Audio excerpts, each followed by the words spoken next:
дар фурудгоҳи байналмилалии Хуҷанд президенти ҷумҳурии Тоҷикистон муҳтарам Эмомалӣ Раҳмонро раиси вилояти Суғд Раҷаббой Аҳмадзода ва дигар шахсони расмӣ истиқбол гирифтанд.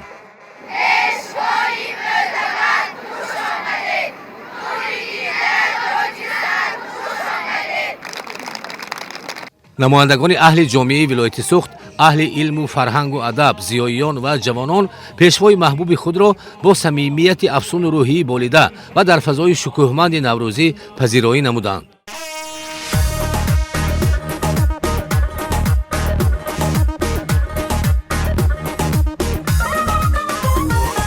خوش آمدید پیشوا بر سود باستانی، بر بوستان خرم، بر گلشنی جوانی. پر نور گشت نوروز از هر کدومی مهمان، آمادگی به فردا در عرصه جهانی.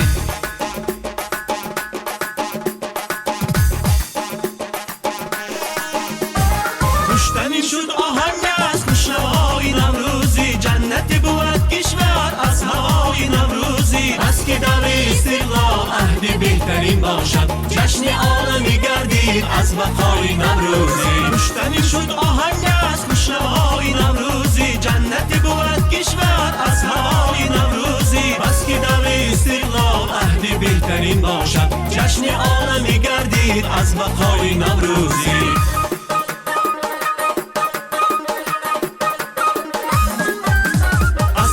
شرف مند است آسودگی دوران، نوروز جهانی شد از فتح و فریح رحمان. گوی مبارک باد از صدق در این میدان، در عرصه نصرت ها پیشوای مکرم را. خوش آمده پیشوا فرسود باستانی، بر بوستان